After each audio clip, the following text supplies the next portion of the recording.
బీహార్లోని సుపౌల్ జిల్లాలో ఆసక్తికర ఘటన జరిగింది.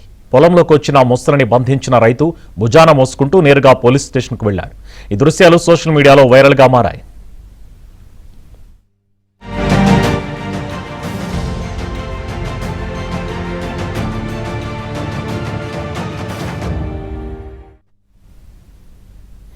వరి పొలంలో కొందరు రైతులు పనిచేస్తుండగా అకస్మాత్తుగా ముసలి కదలికలను గమనించారు. దానికి హాని తలపెట్టకుండా బంధించాలని అనుకున్నారు. ఇతరుల సాయంతో రైతు అమిత్ కుమార్ చాకచక్యంగా వ్యవహరించారు.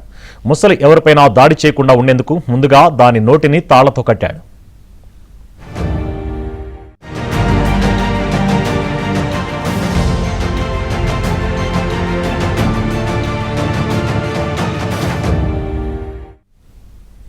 అమిత్ స్వయంగా 5 అడుగుల పొడవున్న ముసలిని భుజాన మోసుకుని నేరుగా సమీపంలోని పోలీస్ స్టేషన్కు వెళ్లాడు. అధికారులు ముసలిని తీసుకుని సమీపంలోని నదిలో వదిలారు.